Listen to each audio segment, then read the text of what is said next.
Just at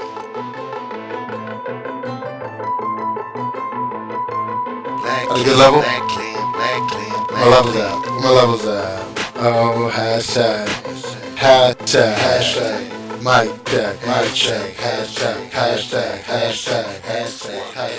Hashtag. Best day of your life. Tell me what's going on, man. Well, as of now, I just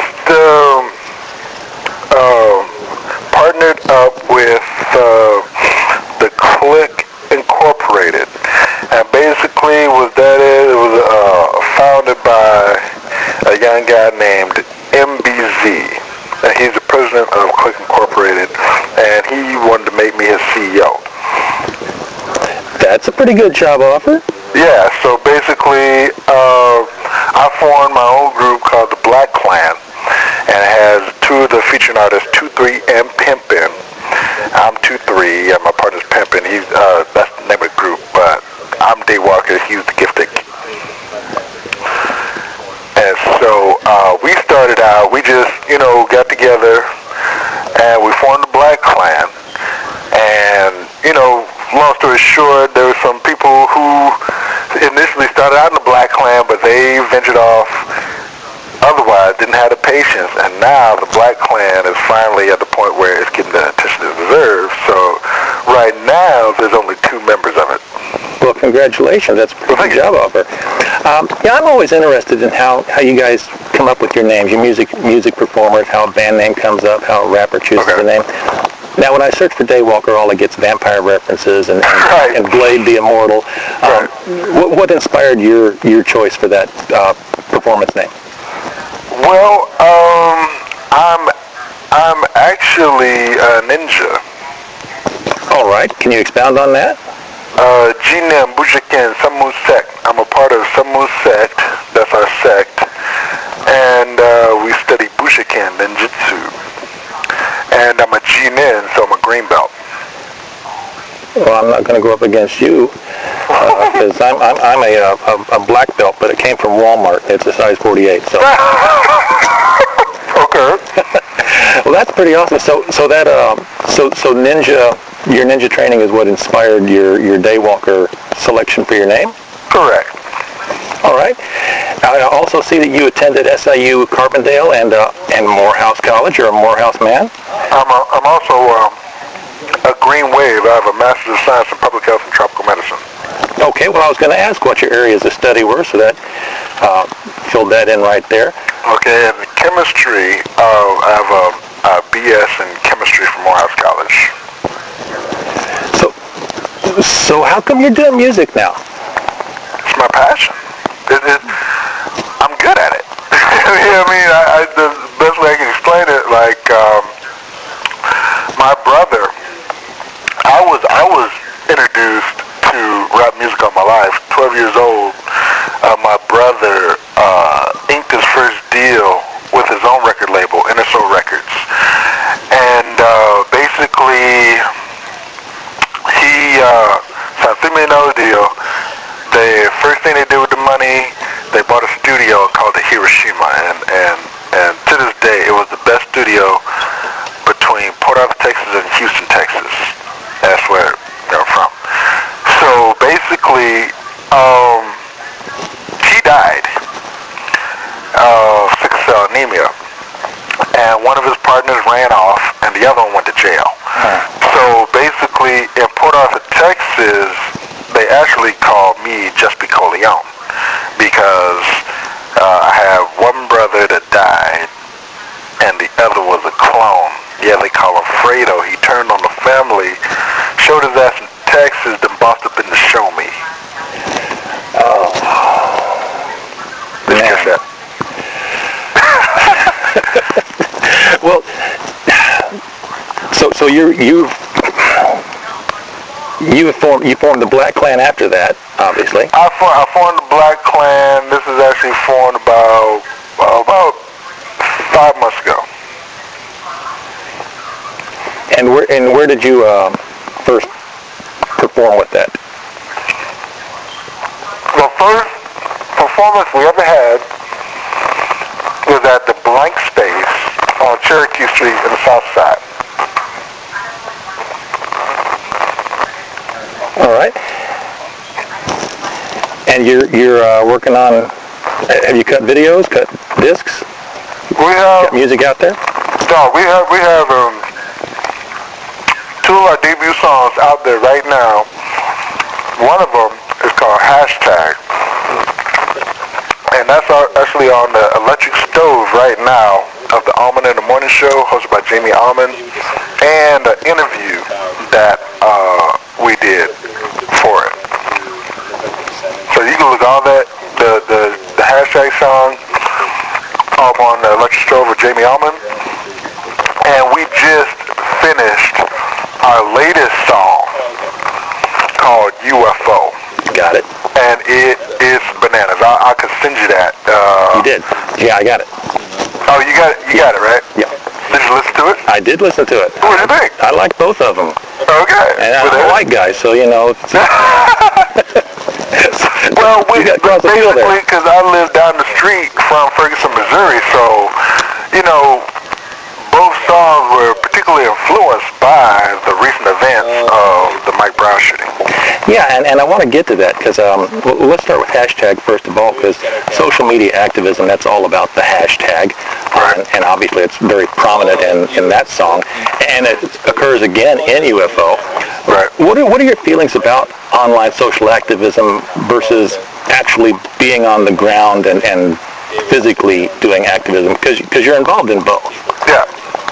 I feel that there's a need for both. Now, the one thing about it, I actually did 9 months in marketing for an organization called Oryx Inc.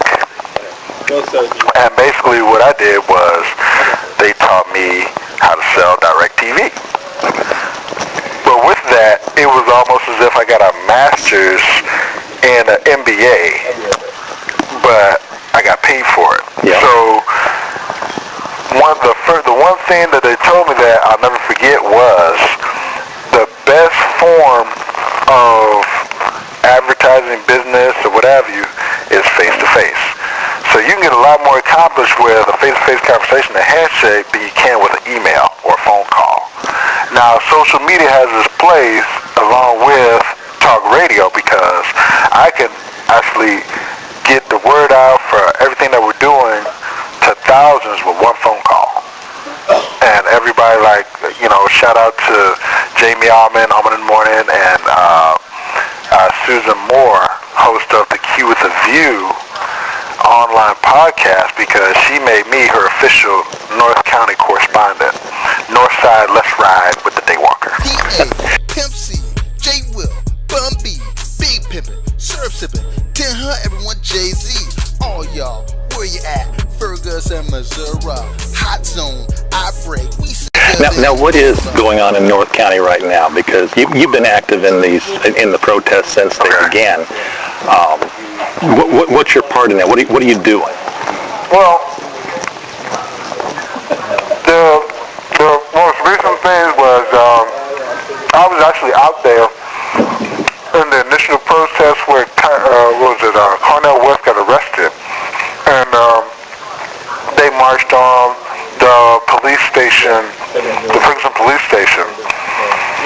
And you know, it was a very peaceful protest. Basically, what the point they were trying to make was they stood out there in that parking lot for about 4 hours and about 18 minutes or so. The same amount of time for as long as it took for somebody to come pick up Michael Brown's body and actually do with it what you're supposed to do with it. So basically that's how long the protest actually took. And the last 4 minutes and 18 or 20 seconds or so, there was a moment of silence. And I felt that was the most powerful thing during the whole protest. Now, as it moved on, just as recently, I think it was like a couple of days ago, I was watching the news and I was seeing the same Ferguson police station, and the protesters out there were throwing bottled water and all these other things at the police, and I was disgusted, because what is throwing bottled water at a policeman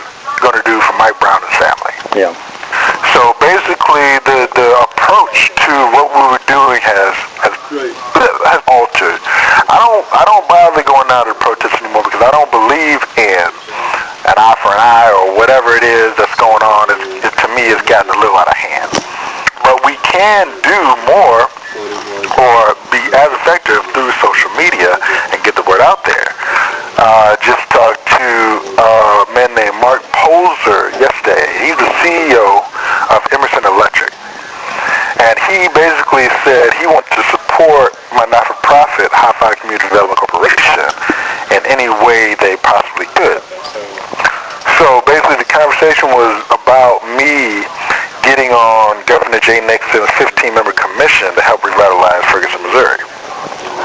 And have you been approached for that position? I have not been approached for that, but I'm actually, we talked about it last night on Susie Moore's show, Q with a View, and she's looking into, you know, like the school, who we need to talk to, whatever, but, you know, I can do my own. From what she said, you can actually apply or somehow, but I didn't see any application for it, so I'm gonna, because a lot of the stuff going on in Ferguson, Missouri is hidden, and you find out about stuff like the day of, and it's like 10 million things. There's so many people trying to get involved for all the right reasons or wrong reasons, but it's not organized enough for me. Yeah. So we're kind of doing our own thing. Well, the thing you have organized is that High Five Community Development Corporation. Can you tell me what that's a little bit about? I mean, it's obviously in the title, but what things have you done with that? What do you do with that? Well, in a nutshell, we teach children how to grow their own food. Right now, we're over 2 community gardens in the North City area, right around the area of Grand and, what's the name of that street? I can't believe it. You know where Vashon High School is? Oh, yeah, Vashon, yeah. Yeah, the 2 gardens are right over there, Miss Tilly's Historical Garden and Fresh Start Community Garden. And basically, the harvest season is winter now, so everything's been harvested. So next year, we are planning to come back bigger than ever. We want to make a push to get a greenhouse to where we can grow food all year round. We're looking to drum up even more support for our children's gardening program, and we want to involve kids from the county with, you know, the community gardens. If we don't, you know, build a community garden somewhere down there in the North County, Ferguson area, then that's what we're going to do. Okay. Now, just past the elections coming up around the corner here, that's when the grand jury is expected to release their findings on the Darren Wilson, Michael Brown case. What's the general feeling among the people you've worked with in protestings and on the line on how the feeling is there, on how that decision is going to go and what any aftermath might be? Because, you know, people are obviously scared it's going to go one way and they're hoping it's going to go another way. And it doesn't matter which side of the fence you're on there, it's going to be intense the moments that those things come out. Okay, well, I was actually, because after all this kind of went down, I just approached, you know, police on the street, no cameras, no nothing, because I want to get their perspective, and we dialogue and we talk. And so the other day, I was in Bell Ridge. I stopped into Bell Ridge Police Department, and I talked to an officer named Officer Tim. And we just dialogued in there, and basically, in a nutshell, he told me that when the decision comes out to not indict, there's going to be a race war. The Black Panthers have already gone on record to say that they're going to start handing out weapons. And basically, the police don't have enough money for the riot gear to protect, like, all the cops. And another thing about when they were throwing water bottles at the police that one day, he basically told me that all those bottles didn't exactly have water in them, if you know what I mean. Yeah, I can imagine. So it's like there could be, you know, AIDS, bleach, you know, flammable material. You never know. And it's like, for me, I lived in North County for a while. I know what time it is. I've been harassed by the cops before. I'm not cutting the police any breaks, because I know for a fact that I've been racially profiled plenty of times. I've been jumped by the cops. I've been arrested by walking across the Snooks parking lot.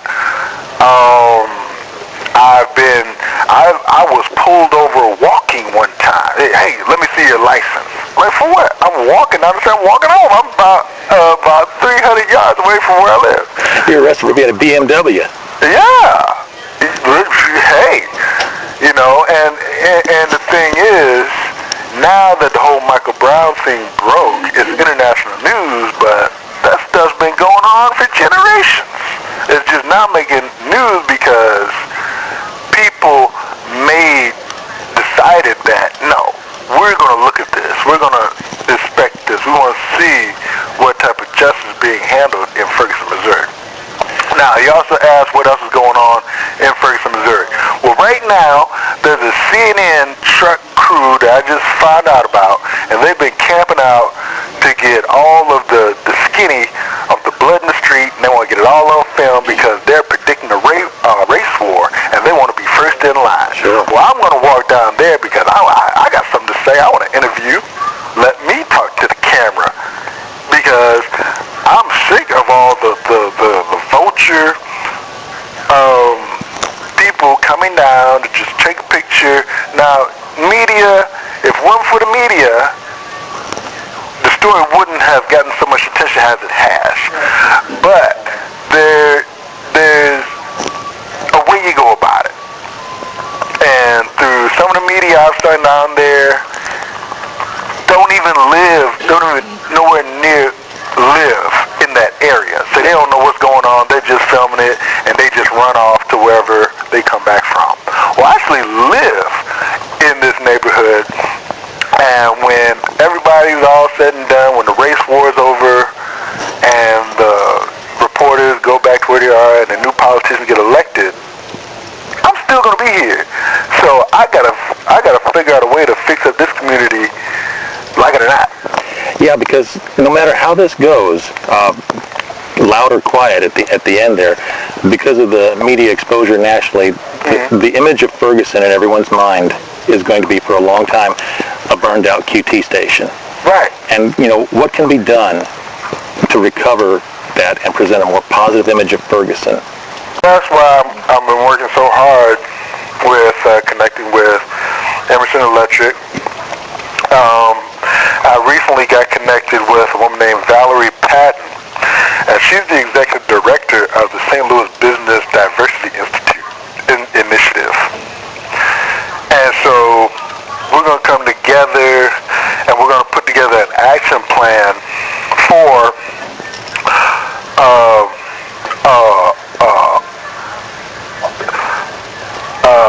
the entrepreneur incubation program. Great. Because basically, the thing that's missing, let's not be confused. The problem in Ferguson, Missouri is socio-economic status. There's no money there. Yeah. There's no business. The only business that actually can claim that they are making money is Emerson Electric. So they're trying to find a way to best incorporate themselves in the community without taking it over. You know what I mean? Right. So they're actually, from what I was told, Arenas Williams, the former Ram, he's come into it, and he's a part of the revitalization project. Kevin Jackson of the Black Spear .com or .net. I know him. We'll link it right. Yeah. So basically, he's down there right now. He's talking to CNN, and he's a part of the Jamie Amos show. I'm going to get a chance to meet him and work with him. And like I said, we want to get Governor Jay Nixon involved, and hopefully I can be on his commission so he can hear from somebody who's actually seen it, done it, lived it. Like, I'm here. Governor Nixon is wherever he is. I can tell Governor Nixon right now what's going on in Ferguson, Missouri.